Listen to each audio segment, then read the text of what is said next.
Good afternoon, and welcome everybody. I'm David Gerdes. I'm the chair of the physics department, and it's my great pleasure to welcome you, all of you here in the room, as well as our audience watching the live stream on YouTube, to the 2022 Taiyo Wu Lecture presented by Dr. Eiichiro Komatsu, director of the Department of Physical Cosmology at the Max Planck Institute for Astrophysics in Garching, Germany.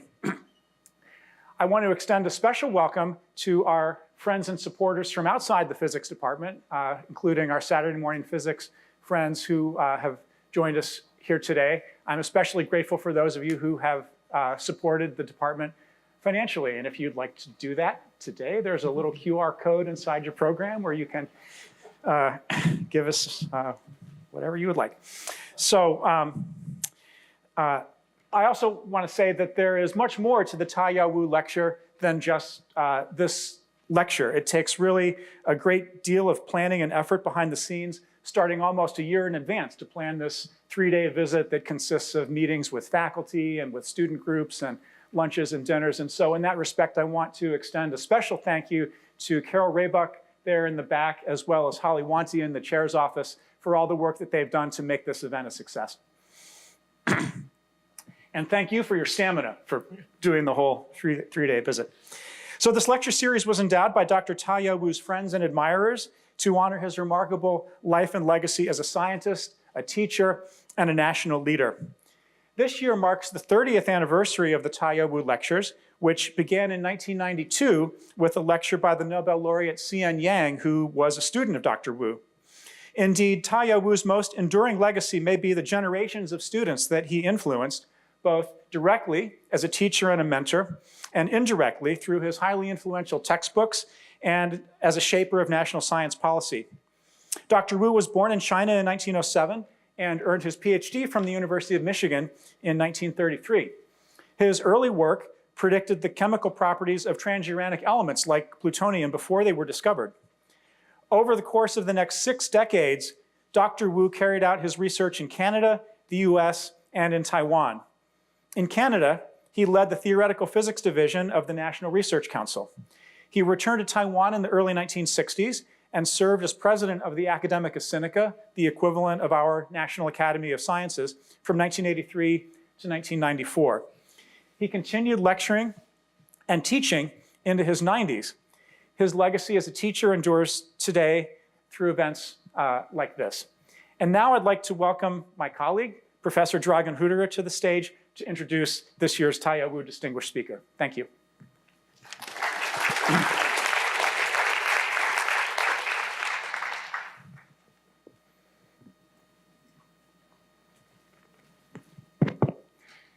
Hello, everyone. Thank you, Dave. Okay, everyone can hear me. Welcome, everybody. Welcome, everyone who is here in the auditorium. Welcome, people online. It's my great pleasure today to introduce our Taiyo Wu lecturer, Eiichiro Komatsu. Eiichiro is a world-renowned cosmologist. He an astrophysicist. He works in the area of cosmology, which is trying to understand the history, beginning and the history and the evolution of the universe, trying to understand dark matter and dark energy, cosmological inflation, which is a period shortly after the Big Bang, about which he will talk today about. He is director of the Max Planck Institute for Astrophysics, Department of Physical Cosmology, where in that department, researchers and students do the research that I just mentioned. He received his PhD at Tohoku University in Japan. Then he was a postdoc at Princeton University. He was thereafter faculty at University of Texas in Austin.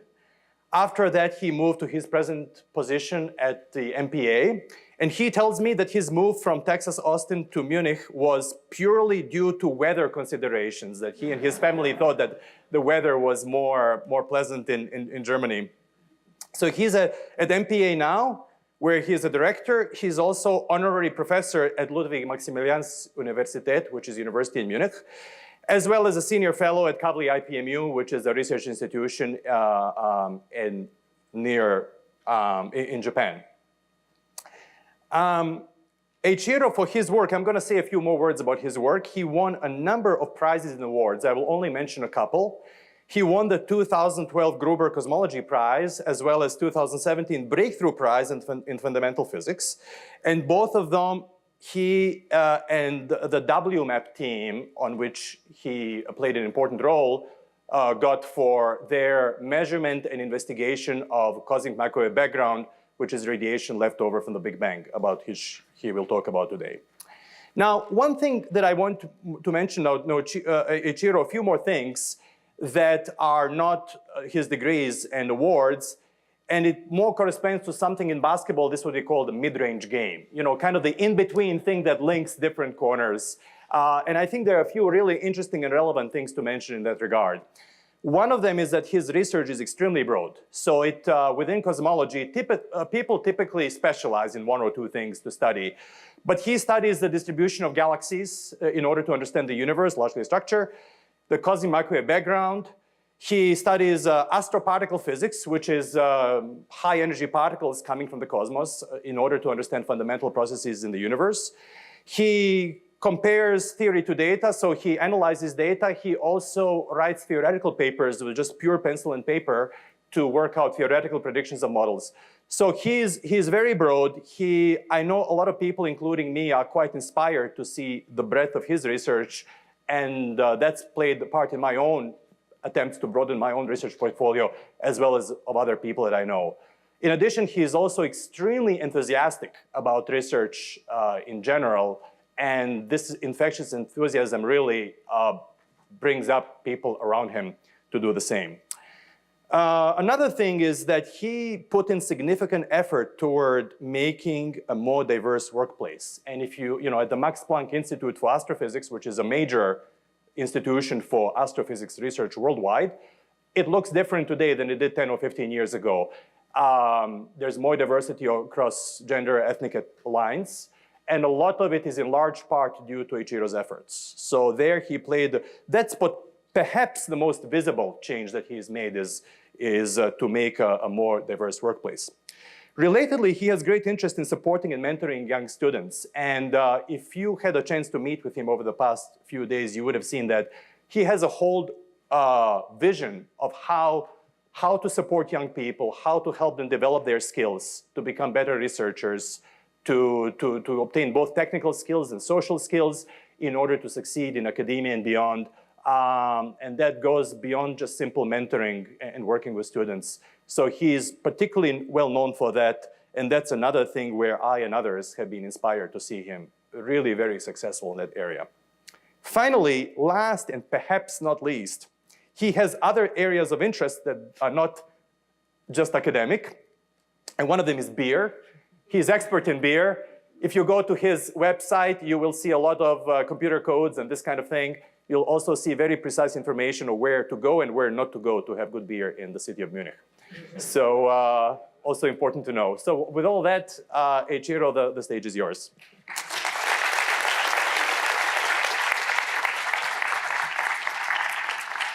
Thank you. Thank you, Dave. Thank you, Dragon, for this very kind introduction. The only sport I understand is baseball, so I couldn't quite follow your basketball analogy, but thank you very much nonetheless. Yes, indeed. I spent 13 years in the US, and so 4 years in New Jersey, 9 years in Texas. And then I moved to Munich for weather reasons. But every time I come back to the US, I really remember the nice times I spent in this country. And then as soon as I arrive, there's one thing that I do all the time: go to the local pub and order IPA, because you don't find it in Munich, right? It's all lager beer, which I did, of course, at Hopcat. Thank you for Hopcat for a wonderful time. So it's such an honor to be here. Thank you very much for coming, and also online participations. Thank you very much. So I'm going to tell you about cosmic inflation. It's middle of the week, Wednesday, 4 o'clock, tired, So I will try to be entertaining. So let the universe begin. So what I'm going to tell you is that cosmic inflation is a period of universe, very dramatic event at the beginning of the time.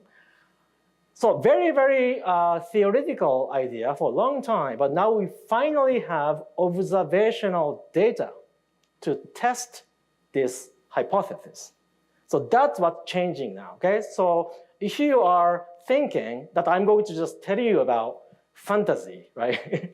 Theoretical world, that's not what you're going to hear. You're going to hear a lot about data, okay? And I'm trying to convince you by showing the data that we acquired, and something like this might have happened. So universe was born, expanded, and then it's hot, dense, opaque. You can't see things because photons are constantly scattered with matter in the universe, and they can't propagate straight until universe became cooler than 3,000 Kelvin. Okay? Then universe will be cleared because electrons and protons are now combined into forming neutral hydrogen. They don't scatter photons very much. They scatter a little, but not very much. The universe became transparent. Now, one thing that's quite interesting in this animation, which I took from Cosmic Voyage, that's pretty old, IMAX theater movie, narrated by Morgan Freeman. Very, very well made. One thing you notice is that these lumps of matter existed pretty much as soon as the universe was born. If we didn't have those lumps of matter initially, there will be no formation of subsequent structure. You see that these lumps, small lumps, collide with each other to form bigger and bigger structures.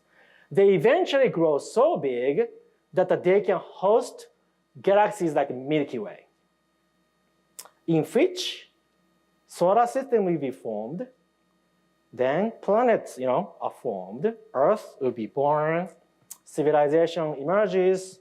Some other civilization happen to be in Ann Arbor today listening to my talk, okay? So all that initial condition was all set when universe was born. Okay, let's see.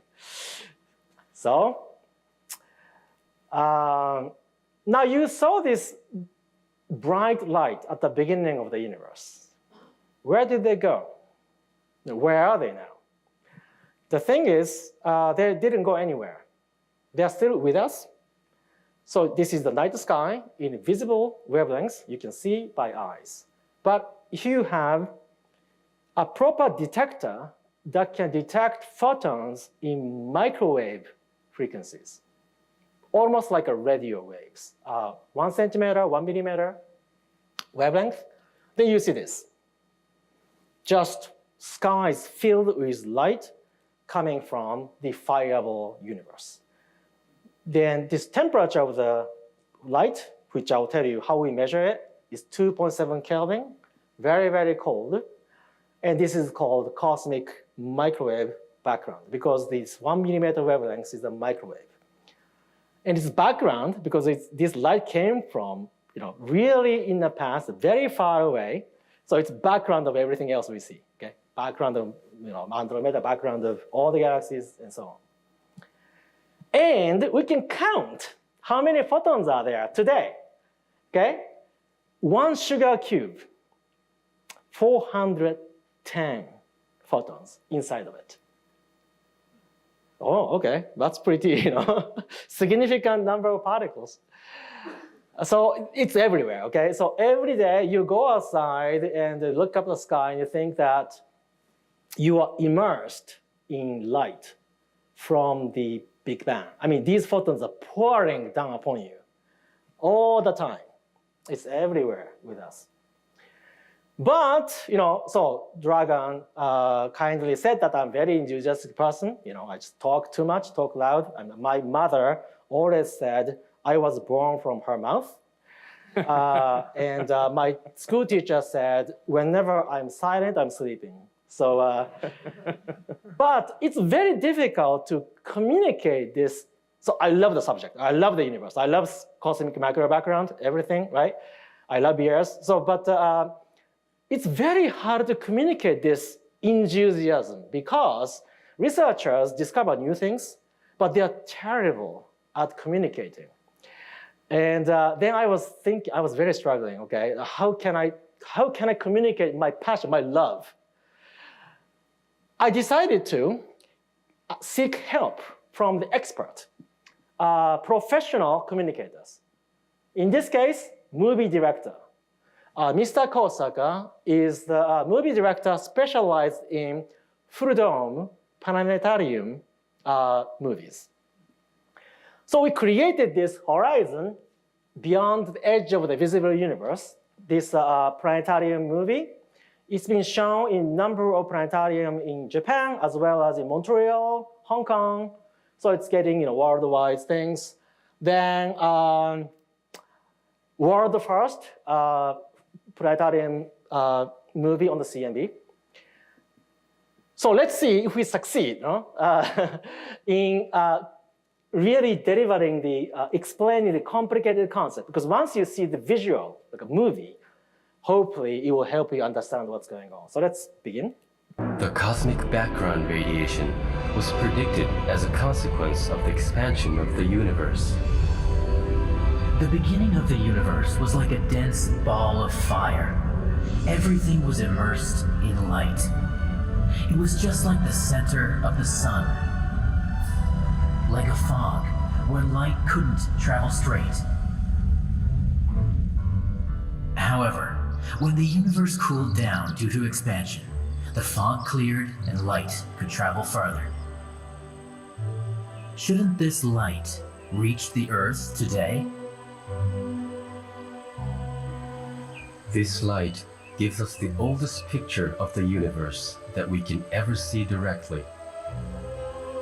But the wavelength of this light has been stretched by the expansion of the universe, and it has gone past visible light and turned into microwaves.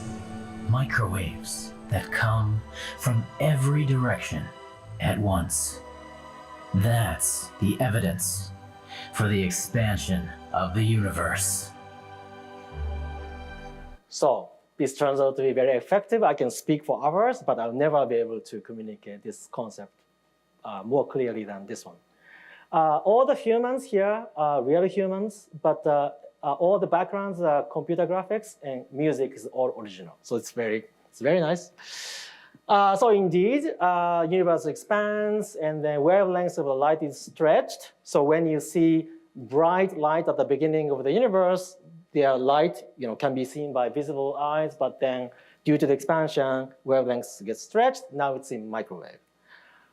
So if you wanted to detect microwave or radio, you can use this. And just in case young people don't know what that is, it's called a TV. Okay, and this TV, this ancient TV, is a wonderful receiver of the radio signals. But if you don't tune into the proper frequency, you only see noise. But this noise comes from everywhere, okay? And that everywhere includes a cosmic microwave background. So 1% calculation shows that 1% of noise in this TV is from the fireball universe. Doesn't require sophisticated machine to do it. But because this TV doesn't really have an antenna that can pick up signal only from the sky, to really probe it, you need a telescope. This telescope was in Bell Lab, and 1964, these two gentlemen was looking at the sky. They were trying to detect the radio signal from supernova remnant. And Deutsches Museum is one of the biggest science museums in the world. And you see this 1 in 25th model of the antenna on the third floor of Deutsches Museum. It moves. You can point this to anywhere in the sky. It's really cool. It's a gigantic monster, no? If you think about it, okay? And then this is the real detector system used by Dr. Penzias and Robert Wilson to discover cosmic microwave background. This is once again Deutsches Museum. And then the light comes from the telescope and goes into this horn antenna, gets amplified, then goes to this recorder. Like this. So you have horn antenna, amplifier, and recorder. Now, the system of this detector is just like radio. The radio, radio receiver receives signal from the station, it amplifies it, right, so that you can hear it and goes to the speaker. What makes this thing more expensive than radio is this thing here, called a calibulator. So this is the very, very cold material, cooled down to 5 Kelvin by liquid helium. Very expensive. Now, why do we need that? If we wanted to measure the temperature of something, you need a reference, because you get the noise from the sky. Then what you get is signal in unknown units. But you now now you switch your input from sky to this calibulator. Then you know exactly that it's 5 Kelvin. Then you will then figure out, what is really the temperature that you see in the sky. So May 20th, 1964, as soon as these two gentlemen turned on their machine, they found that they were in big trouble.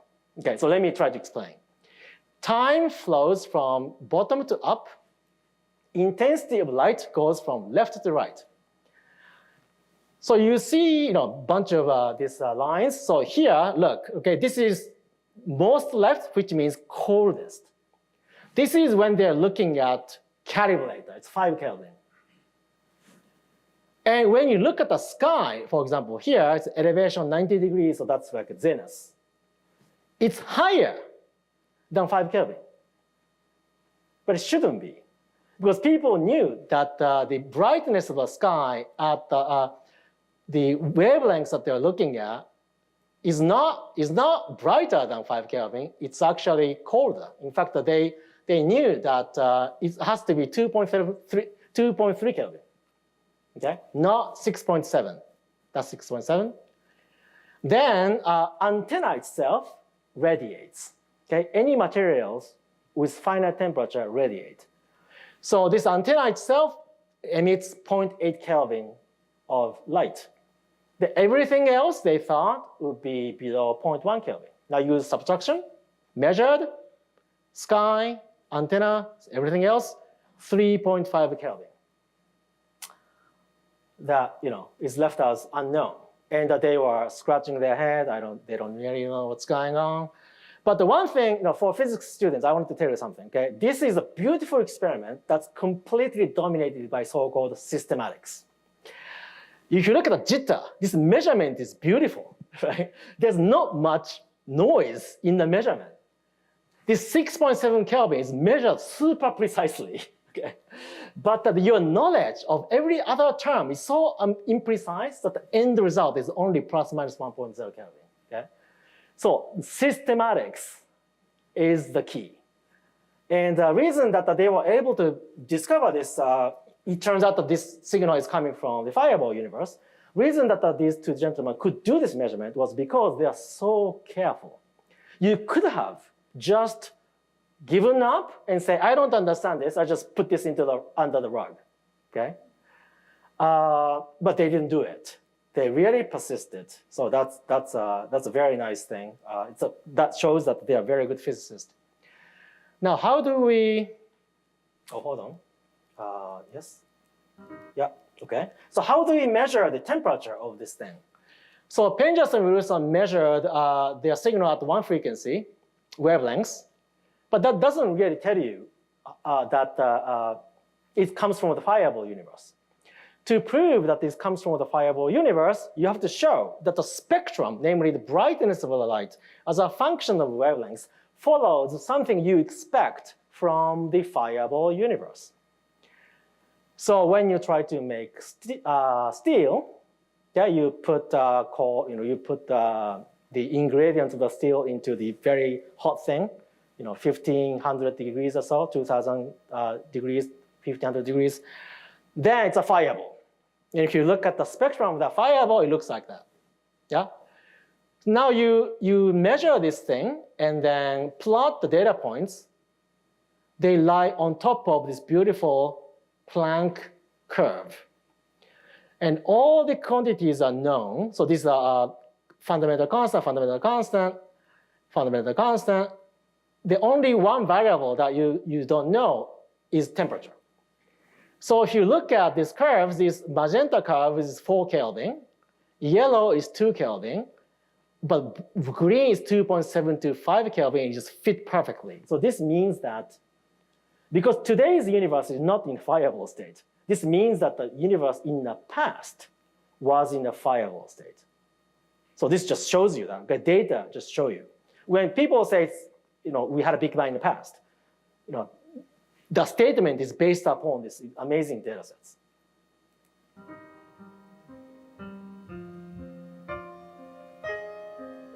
In 1989, the Cosmic Background Radiation Probe, COBE, was launched into space. Observations from outer space without disturbance by the atmosphere brought about a remarkable discovery.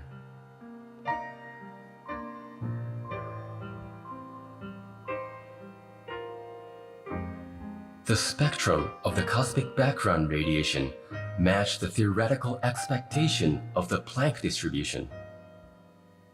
But the best was yet to come. The shape of this curve depends on the temperature of matter that emitted light. Using this property, the temperature of the cosmic background radiation was found to be minus 270.4 degrees Celsius. However, in detail, these curves vary slightly from place to place. That is, the temperature of the cosmic background radiation has fluctuations. So that was a major discovery, okay? So we have uniform sea of photons of 2.7 Kelvin, but if you look in detail, it varies. So to understand this more, the next satellite, Wilkinson Microwave Anisotropy Probe satellite was launched into the Lagrange 2-point orbit 2001. That's the team. So it's a WMAP science team. This picture was taken at Princeton University for one of the collaboration meetings in 2002. So yeah, much younger. Very good. And all right, so what did we find? So let's look at a sky at various wavelengths. Okay, so we start with visible light. And we increase the wavelengths of light to infrared and far infrared and so on. Okay? And you immediately see that sky looks very, very differently at different wavelengths. Right? So it's very important to measure things at as many wavelengths as possible. If you go to infrared, you can't see it by eye anymore, right? But if you have a specialized apparatus, you can see them, quote unquote. By the time you go to microwave, you get this uniform sea of radiation. Then when you improve the sensitivity of your detector by a factor of 100,000, you start seeing these small ripples.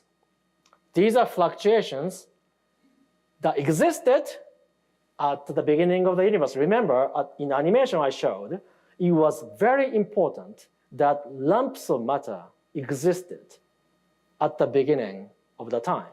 Otherwise, no structures would follow afterwards. Yeah? So that's it. That was the initial irregularities that you needed. So this microwave background data basically showed that our origin was these tiny fluctuations in the early universe. Now, you have these small irregularities that grow gravitationally. So they attract surrounding materials. Materials accrete, it makes it bigger. Bigger things attract more. So it's a runaway process. And eventually, in one of those lumps, stars are formed. Around the stars, planets are formed. They collectively form galaxies. Eventually, some kind of life forms will emerge on one of the planets or many of the planets. There we go.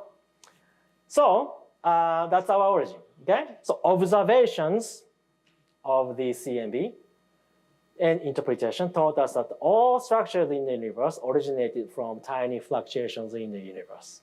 Oh, good. Okay, that's pretty cool. So where did the photons come from? So if the photons are emitted here, so let's say that, okay, let me actually go back. So if Big Bang started from the point, which we never said it did, but somehow this misconception is quite common. then light that was emitted at that point will be gone by now, okay? So we don't see them.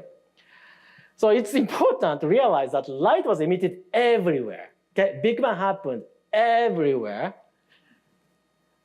And then the light that we see was emitted, if light was emitted, if light was emitted one light year away, then light comes and goes, right, in 1 year.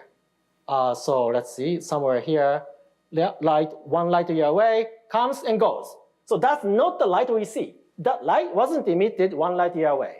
That light was emitted 14 billion years ago, long time ago, far away somewhere in space. And they took like 14 billion years to finally reach us, right? They did the work, long time. They traveled the universe. Think about it, right? You travel the universe without being scattered, without being absorbed, right? They just came straight to us, right? Of course, there are some other civilizations somewhere in the other universe, other part of the universe that see the light, same light, right? So that's what we see, okay? So that means something interesting. So we are here, we're looking farther in distance. This is distance, okay? But that automatically means we're seeing the universe as it was in the past. But this process, you just keep watching, keep going in deep into the distant universe. You can't see beyond this moment that the cosmic micro background was emitted. Universe became transparent, okay? You can't see beyond that. But I want to see beyond. Nobody can stop me, so what do? We use laws of physics, okay? We can see this. They use this as a boundary condition to reconstruct what happened before that by solving differential equations. So we have gravitational Einstein equations, energy conservation equation, momentum conservation equation. Look at, this is the basic, okay? If any physicist, okay, they're free to do whatever they want, but there are two things that they can't violate: energy conservation and momentum conservation. Okay, so you have energy conservation, momentum conservation, and gravitational field, and put them all together, and you get sound waves. The cosmic background radiation is the wall at the edge of the visible universe. We cannot see directly the further past beyond this wall. But these temperature fluctuations may tell us what happened in the further past. The conditions beyond the wall of the cosmic background radiation could be thought of as a liquid with high temperature and high density. You could say it was like a hot soup. Something happened behind this wall that made waves, which can be seen in the fluctuations in the cosmic background radiation. There must have been a grand sound that shook the universe. We can learn a great deal about the universe if we can extract this cosmic sound. The origin of the sound would be the moment of the birth of the universe. In other words, early universe was like a miso soup, okay? That's how universe looked, okay? So it's not transparent. And you see then you start dropping tofus, into this soup. And depending upon how ripples are created in the hot soup, like miso soup, you can figure out what miso soup is made of. How much miso there is, how much shoyu, how much seaweeds and stuff. Okay, I'm not joking. Actually, I'm very serious because the equations that govern the physics of miso soup and physics of the universe are the same. So depending upon which miso you're using, you get different patterns of ripples. And maybe, after all, that's what we see in the sky. Yeah, there you go. All right. So let me show you how this works. How do we analyze the data like that? So we have basically values of temperatures depending on the location in the sky. And they're fluctuating, like ripples. So typically, when physicists are faced with such fluctuating data, we decompose them into a set of cosine sines called Fourier transform. So decompose temperature fluctuations into the sky into a set of waves with various wavelengths, so long wavelengths, short wavelengths. Amplitudes are then fitted to describe the data, okay? Then we square the amplitude and plot the amplitude of the waves, strength of the waves, as a function of the inverse of the wavelengths. This is called the power spectrum, and there you go, boom. It looks like that. Now, this is long wavelengths, this is short wavelengths. You see 1 nova wavelengths in the x-axis. You see, right? Waves. This proves that the universe behaved like miso soup in the past. And how does it work? So, you are given the sky here, and then try to decompose this sky into a set of sine and cosines, yeah, like that. And then, this largest scale has wavelengths that's as big as the sky itself. And as you go to the right, you start seeing these smaller and smaller structures. And by the time you're done with decomposing everything, you might as well put them all together back, and you will recover, of course, the original image that you started with. Yeah, it's easy. And so indeed, the Jim Peebles, a professor at the Princeton University, in 1970, he said with his student, something remarkable. Universe was hot soup. Yeah? He didn't say that exactly, but, and he's a Canadian, so probably he was thinking about clam chowder, although it doesn't really work out. Reason why I chose miso soup is that, I don't know if you ever dropped clam into clam chowder, but it just doesn't do anything. Okay? It's too viscous, too thick that it doesn't just work. In Germany, we drop potato into potato soup, it doesn't do anything. Right? So it turns out that miso soup is the best example. You know? So, it's, so he said, universe was like a hot soup, and there must be sound waves. 1970. Now we finally see them. Now, after 30 years, this bold claim was made from theoretical physics, took then experimentalists only 30 years to discover that. It's, So, so this drawing is very nice. This is how he exactly looks. So this was a wonderful conference in Goa. It's sunshine, why are we holding umbrellas? Because East Asians, like Japanese, Taiwanese, they really care about skins. And then even in the sunshine, they just have this umbrella. And I think Jim has never seen it, so he wanted to. So this is my wife's umbrella. This is my wife's Taiwanese friend's umbrella, and then we'll hope it's a happy moment before pandemic. Yeah, 2011. And in the meantime, 1970, former Soviet Union, Rashid Sunyaev and Yakov Zeratovich said exactly the same thing. Exactly the same thing. Predicted in the different parts on Earth. So, when humans are onto something really important, it usually happens simultaneously at different locations. And that's 2003, that's Sunyaev, that's me. He was my superhero. I wanted to take a picture with him. He was, and he still is, the director at the Max Planck Institute for Astrophysics. He's now retired.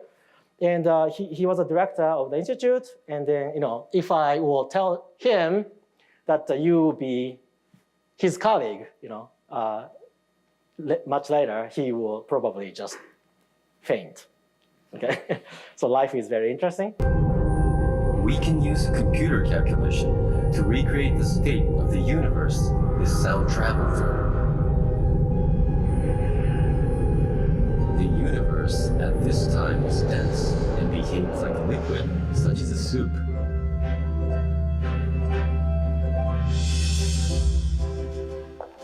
Ingredients of the soup are the same as those in today's universe. Matter that makes stars and galaxies. And dark matter and dark energy exist, even though they cannot be seen directly by our eyes. Galaxies can keep their shapes thanks to dark matter providing gravity.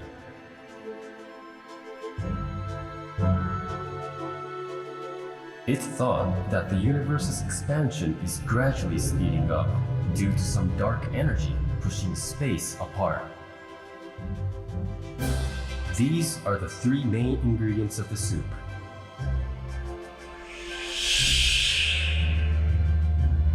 Space expanded with time.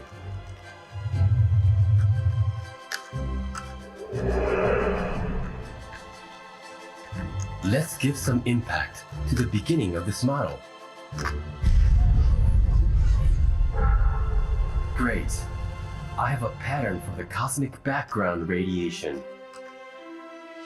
The reason that this particular pattern does not match our observations is because the ratio of ingredients in the soup is wrong. Waves do not travel through in a thick soup like they do in a thin soup.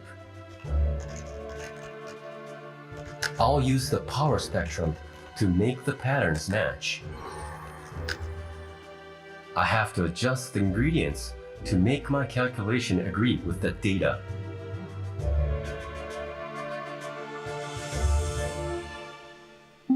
Incredible!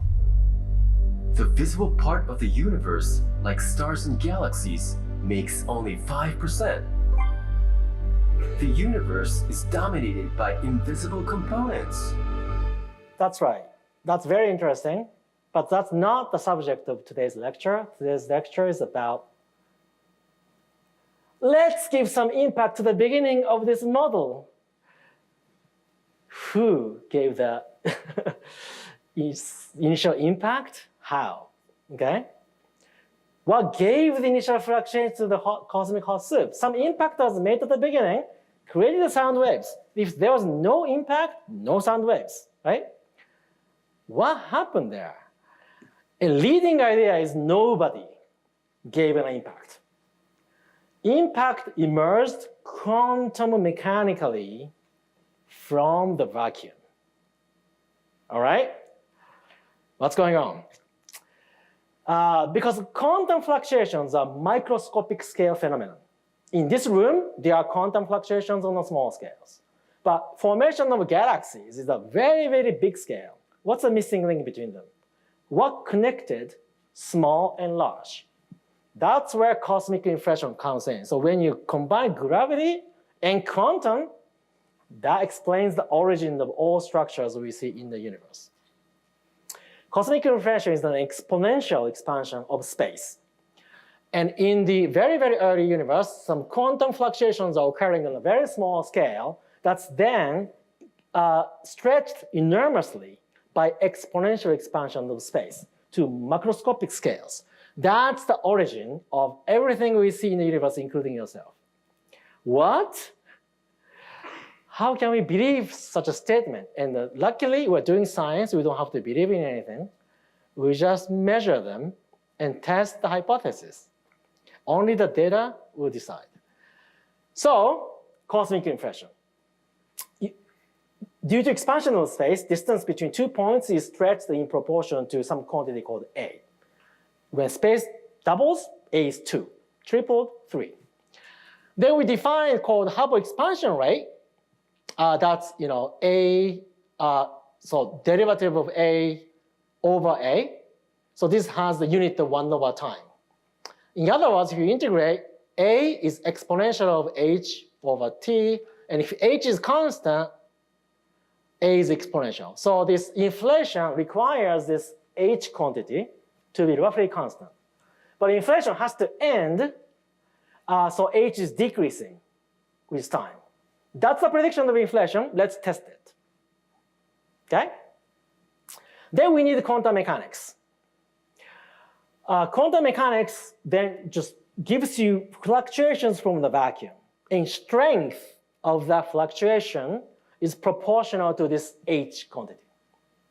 H is decreasing over time, okay? Now, as inflation proceeds, fluctuations are generated. They are stretched to large scales. Next time, another fluctuation is generated, stretched. Another one stretched, another one stretched.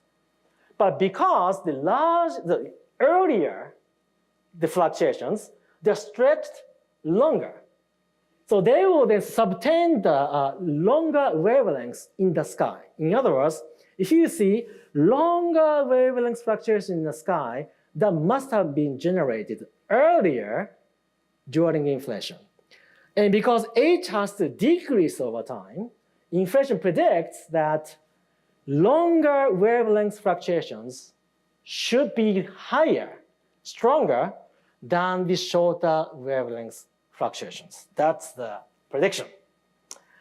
But if you look at the power spectrum, it's like, right? It's not like, oh, larger scale is slightly stronger than smaller scale. It's like waves. What's going on? We know what's going on. It's a miso soup. It's a sound waves. Sound waves complicate analysis because this doesn't really preserve the initial conditions, but we can get rid of these waves because now we know what the universe is made of, right? So we can just remove ripples, remove sound waves. Then you see this primordial fluctuations, the initial condition of the universe. Then, depending on what the inflation is doing, you get this kind of behavior. So let's parameterize the amplitude of wave in the power law. It's ns minus 1. And if ns is less than 1, that means stronger fluctuation on larger scale than small scale. That's what the inflation predicted. 1994, Kobe measured only this portion, so it's very, very, nice measurement, but not very precise enough to see whether ns is less than 1 or not. 2012, WMAP did this measurement. It's less than 1, but compared to error, it's not very compelling, convincing evidence. Then we combine WMAP, which has only small dish, with big telescope on the ground so that they can measure very, very small scale fluctuations. We have now longer lever arm to do more precise measurement. It's good, but if you wanted to say to your kids that you came from, kids ask questions, right? They were like, oh, mom, where did I come from? And you say, yeah, right? Then they ask you, oh, mom, where did you come from? And you say, came from your grandma. And then they say, we came from ocean. We came from, Earth, solar system, protoplanetary disk, galaxy. Then they ask, where did the galaxy come from?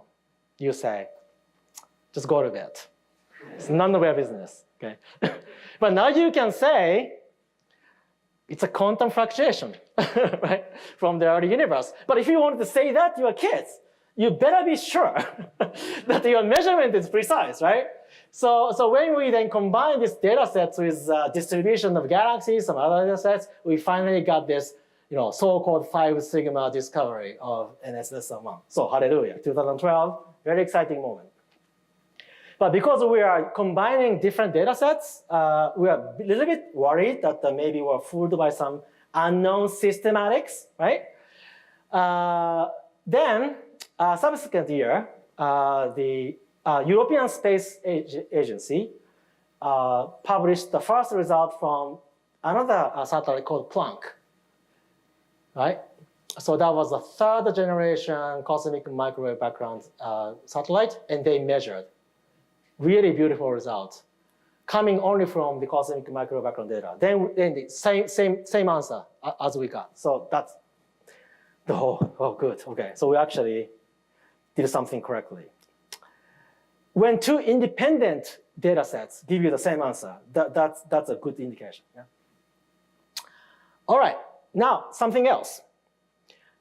Quantum fluctuations on the ground state give you the wave function that is a Gaussian distribution, this bell-shaped Gaussian distribution. So this is the prediction, okay? Bell shape. This is the histogram of temperature values across all the sky, minus mean temperature, so 0 means mean temperature, then higher fluctuations, lower fluctuations. Yeah? Data looks like that. Look at this. So this seems to be very strong indication that these fluctuations originated from quantum mechanical vacuum fluctuations. I mean, I know that it's just too much to take, right? I mean, oh, we came from quantum fluctuations? What is that? And has inflation really happened? I mean, if you ask me, yeah, sure, right? NS is less than 1. Gaussian fluctuations, I didn't talk about other things, but there's all checked. I mean, what more do we want? What more proof do you want, right? But Carl Sagan said, extraordinary claim requires extraordinary evidence. If you really wanted to say to your kids, well, your grandkids, you came from quantum fluctuations, we probably have to have something more. That's gravitational wave. Gravitational waves are distortions in space. When they are coming toward you, okay? I mean, you can't visualize them, but what they do is to just change distances between 2 points. So when you have ring of particles on the screen and their gravitational waves are coming toward you, they distort distances between 2 points in anisotropic way like this. They preserve areas and they distort distances like that. Now, when you put them into the homogeneous sea of radiation, like cosmic microwave background, they stretch space. Wavelengths get longer, shorter, longer, shorter. Wavelengths longer means colder, okay? And shorter wavelengths means hotter. So when you put an electron here, okay, they see hotter photons coming from the above and below, and colder photons coming from the side. When this photon gets scattered by electron and coming toward you, okay? This photon is scattered and coming toward you. This light is polarized. Why? So this means that the electric field has a preferred direction like this. So let's look at the car. You have a windshield, sunny day, sunshine is coming from the above. And this sunshine gets scattered by the windshield and coming toward you. This is horizontally polarized, okay? How do we know that? So if we actually have polarized sunglasses, which will block horizontally polarized light, but only transmit the vertical one, you see through the car, right? So you know this light is polarized. When light is scattered, it creates polarization. So that's really the key, yeah? So electron scatters light and it's polarized. This is temperature map, it's polarized. Yeah, it's measured.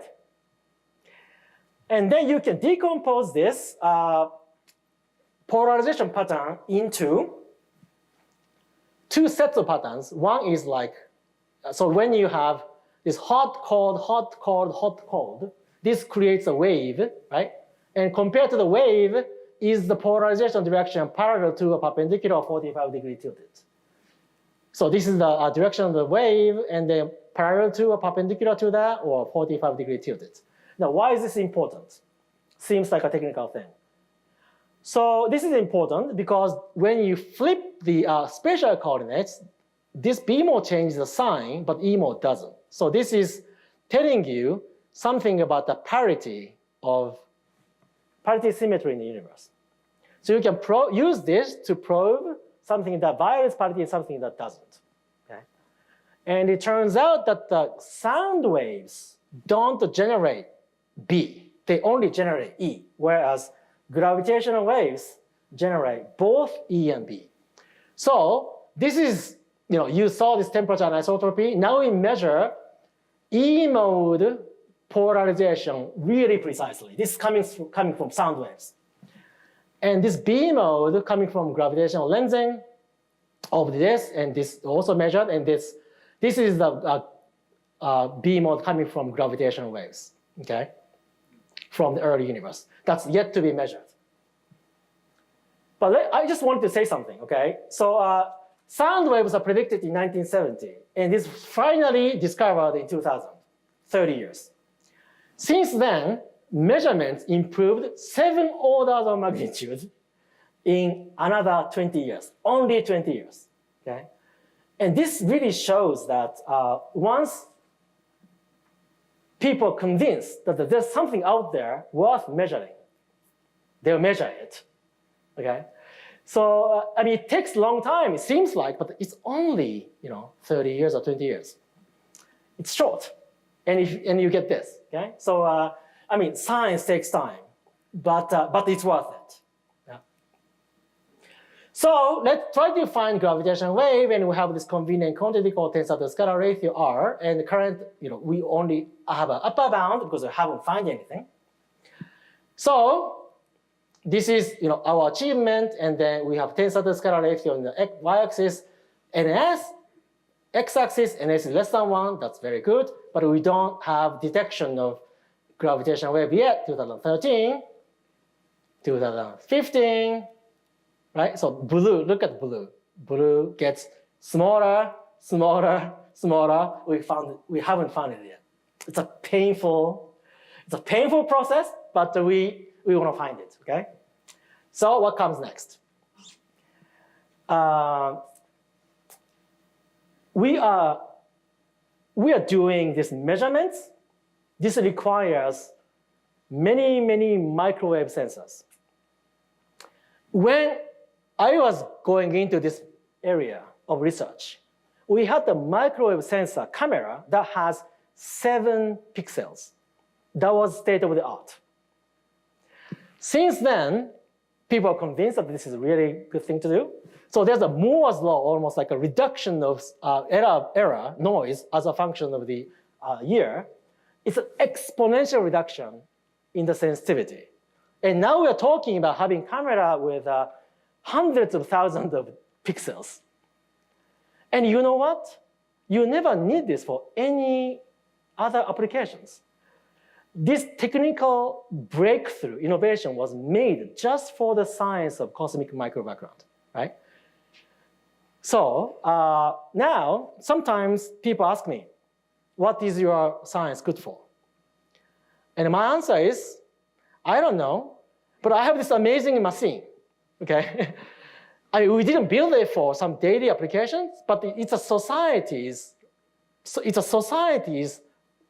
job to find the usefulness of the technology. We just make technologies, okay? Just wanted to find the beginning of the universe. But our technology must be useful for something. And I'm asking you to just find the usefulness of such a technology. So we have lots of ground-based observatories making this measurement. It may be tomorrow that you find an announcement that they found gravitational waves from inflation, and all the structures came from quantum mechanical fluctuations. Now, these are university-led efforts, and each experiment is about $10 million. Now, we are getting to the point where that doesn't seem enough. Okay, so then we join the force together and create something like 100 million experiment. So Chilean experiments, 100 million. South Pole experiments, 100 million. If that's not enough, we combine everything. And that will be 600 million. Okay, this is CMB stage 4 experiment. That will be happening late 2020s. It's right there, okay? It's very soon. If that's not enough, we launch yet another satellite. Oh, sorry. If that's not enough, we launch balloons. Okay? Balloons are almost a satellite, but much cheaper. If that's not enough, we launch a satellite. So NASA launched COBE, WMAP. ESA, European Space Agency, launched Planck. Now, for the first time, Japanese Space Agency, JAXA, will launch Lightbird. That's the design specifically to measure polarization. None of the previous generation of experiments was specifically designed to look for polarization. So we'll hope to do much better job and find gravitational waves from inflation and show that we all came from quantum fluctuations. So let me summarize. frankly, inflation looks very, very good, okay? So we're almost convinced that we all came from quantum fluctuations, but next frontier, we wanted to find the definitive evidence for inflation by detecting gravitational waves. And over the next 10 years, we hope to see it from ground-based and balloon experiments. But then, once it's found, we also want to have a definitive measurement of gravitational wave by the satellite emission light world. And I hope that 10 years from now, or maybe 15 years from now, I can tell you, where you came from. So I stop here. Thank you very much.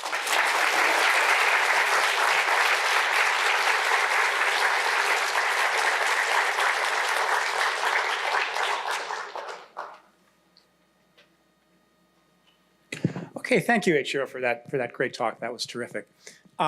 We have time for some questions. I'd like to take a brief pause so that our student assistants can grab microphones and head out. And those of you who would like to leave now are free to get up and do so. And so in about a minute or so, we'll start with some questions. So if you do have a question, please just raise your hand and someone with a microphone will find you, and then you can speak into the microphone so that the rest of us can hear you.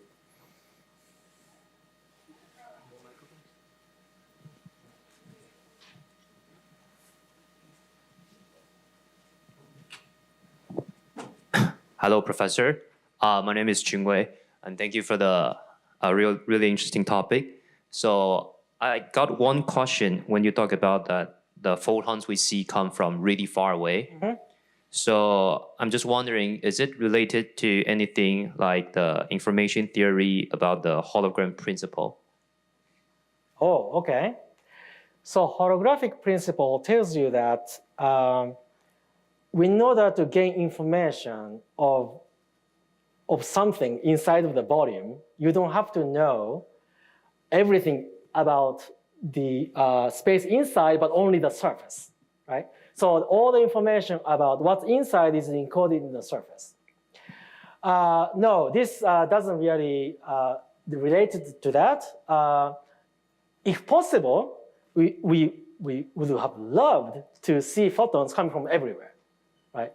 But it so happens that because photons come and go, we have only access to photons that were emitted at a specific time, right? So this because surface around us.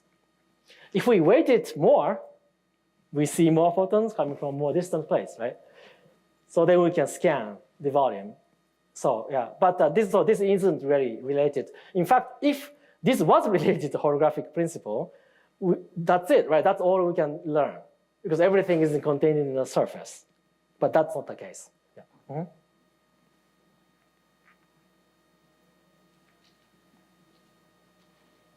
Thank you for your talk. So I was wondering, since you said that the waves lengthened to microwaves due to the expansion of the universe, is there a possibility that there are even longer waves, like radio waves from the beginning of the universe that we've just not detected yet? Or waves that have such a low amplitude that we've just not seen that are even older from the beginning? Or very good. So let me show you this spectrum of cosmic microwave background.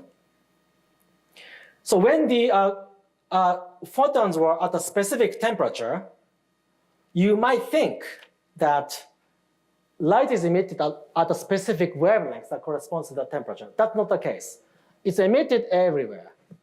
Right? So wavelength is longer here. And as you go to longer and longer and longer, 30 centimeters or even meters, something is there, but only little. Yeah. So yes, I mean, you do get photons in a very, very longer wavelengths, but not so much. Yeah.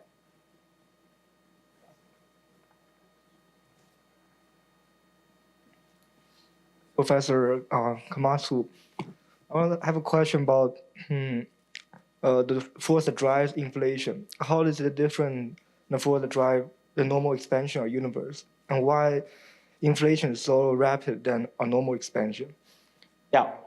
So let me just answer the last question first. Why inflation is different from the normal expansion? We don't know. Okay. So basically what we know is that if we assume such a rapid radical expansion in the early time, we can explain our data. In other words, if we didn't have inflation, we wouldn't be able to explain what we see, right? So what's powering inflation? No, there's a mysterious energy component that drives exponential expansion. We don't know what that is. But maybe by finding, so that's actually a good opportunity to say that I showed you this kind of diagram here. Gravitational waves, amplitude and ns. Each dot corresponds to a different fundamental physics model that drives inflation, right? So by identifying, because currently, all of these are in agreement with data. Now we have, somewhat in a different situation where many other models are gone, but these are all corresponding. They have even names. Natural inflation, one of the proposals is in the audience today. We are very fortunate. Hilltop quartic inflation, just very, very funny names. They correspond to completely different physical mechanisms. And maybe one day, by measuring gravitational wave and measuring NS very precise, we can say, yes, we are, what is this? We are B phi to the 2/3. Okay? Then we know more about what powered the inflation. We're not there yet, but we'll get there. Hello. Hi. Hi. Once I met a person who is not a physicist who asked the following question. And the question was, if I imagine the universe being this room, and I understand that if you have a bunch of lasers there on all the time, I will see photons going through here, right? Yes. So when I turn off the lasers, Yes. the photons disappear. That's right. So I was falling apart trying to find an explanation and say, well, the universe is like an optical cavity. Okay. What would you say to that person that asked that question? So the universe an optical cavity, or? So first of all, let me actually first say something about what you said at the beginning. Namely, if I turn off the laser, you don't see it anymore, right? But that's not, so I don't know if you implied this, but for cosmic micro background, light was never turned off. So light is always on. And we receive light from farther and farther and farther distances, okay? Now, cavity implies universe is finite. We don't know that yet, okay? So, what you're implying is universe can be finite. Therefore, only specific wavelengths of light are contained inside of it. Could be, why not? Yeah, but we haven't found yet evidence for finiteness of the universe. And that's kind of unfortunate because we can see so much of the universe because light travel time is finite. We have looked everywhere to find evidence for finiteness of the universe. For a long time, we haven't found any. What that means is that it's unlikely that we'll find it anytime soon because we see everything we can see already, right? Yeah, so, but that means that we already have lower bound to the number of waves we can contain inside of the universe if you follow this cavity. Yeah. Is that good enough? Great, thank you.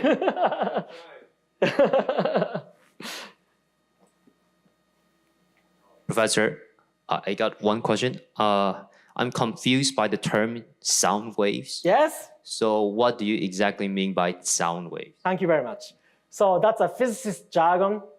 All that means is it's a longitudinal wave or density wave. Yeah. And, but physicists use this word loosely, sound waves loosely, for any longitudinal waves. Yeah. Are there any experiments being conducted with the Webb telescope that will help in the research of your theory that you're doing? Yeah. So not specifically for this cosmic microwave background research. However, big question is, okay, universe was born and evolved, and inflation, all that, right? But then what happened afterwards? So you have this moment that the universe became transparent. And then there's really nothing happening. Then first stars are formed, finally. We haven't seen this moment yet. Webb will be the first telescope, because it's big enough, to really see the light coming from the first structure, the first stars. Right? So some people say this is the last frontier of astrophysics. We haven't seen it yet. I mean, that would be tremendously, helpful, for cosmology.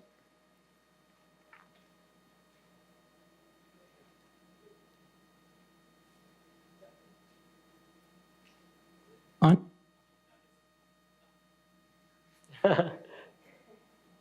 I think it, okay. Thanks for the nice talk. So you showed they're really getting really good data for studying inflation in the future. I'm just wondering, how well do we understand foregrounds and other systematic effects, and how much of a challenge it will be to actually measure those B modes and understand? Yeah. So what he's asking is, when you look at the microwave sky, there's something that I didn't tell you, namely, what is this thing in the middle? This is the light coming from our own Milky Way. Our own Milky Way is full of stuff, full of atoms. They emit light, and they contaminate the microwave background measurements. Yeah. Now, this cosmic microwave background has a specific spectrum that's the Planck distribution, fireball universe light. This is not. So if you make measurements at multiple different wavelengths, you can tell apart between cosmic microwave background and everything else. If you do that, then you can actually get something that looks like this. It's cleaned. Yeah. So the question is, to what extent we can do this, right? When you go faint and faint and faint. The answer is, when this tensor to scalar ratio parameter that I was telling you about, we are really crazy to go after this, the single quantity R. Current upper bound is 0.036. We can go down to 0.001, but not further. Yeah. So that's the target of Space Mission Lightbird. So we designed the experiment so that we make sure that we get down to that level, and that will be the limit set by cleaning of galactic foreground. Yeah. Time for one or two more questions. Okay. Is there a cosmic variance limit on the constraint for R, or Sorry? is there some kind of cosmic variance limit? Is there a Cosmic ray. variance? A cosmic variance. Limit on R, how well we can measure theoretically, or can we just push lower and lower in perpetuity? Very good. So this is related to the question we just answered. So this measurement is not limited by cosmic variance. This measurement is limited by our ability to model and subtract galactic foreground and instrumental noise. In the limit of zero instrumental noise, this will be 0.001 because of our ability to subtract galactic foreground emission. It's not due to cosmic variance. Yeah. Which is good and bad, right? We never hit by cosmic variance, but we're hit by galactic emission. And to remove that, you have to go out of Milky Way, and I don't know, it's going to take 100,000 years, right? So why not, I guess. Mm-hmm. This might just be me being slightly confused, but I know when light passes through air versus when it passes through water, its speed changes slightly. Mm-hmm. So how do we know that the light as it passes through the universe's speed isn't changing and it's not bending, or the wavelength isn't being affected by its long distance transport through space?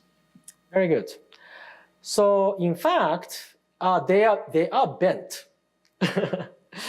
So let's look at this. So I drew this, right, as if nothing happens to this wave. In reality, because of these cosmic structures, light is bent by gravitational force. And they're bent, and this bent can be understood as light propagating at different speed under the gravitational potential. So you can define refractive index and then do the math. Yeah.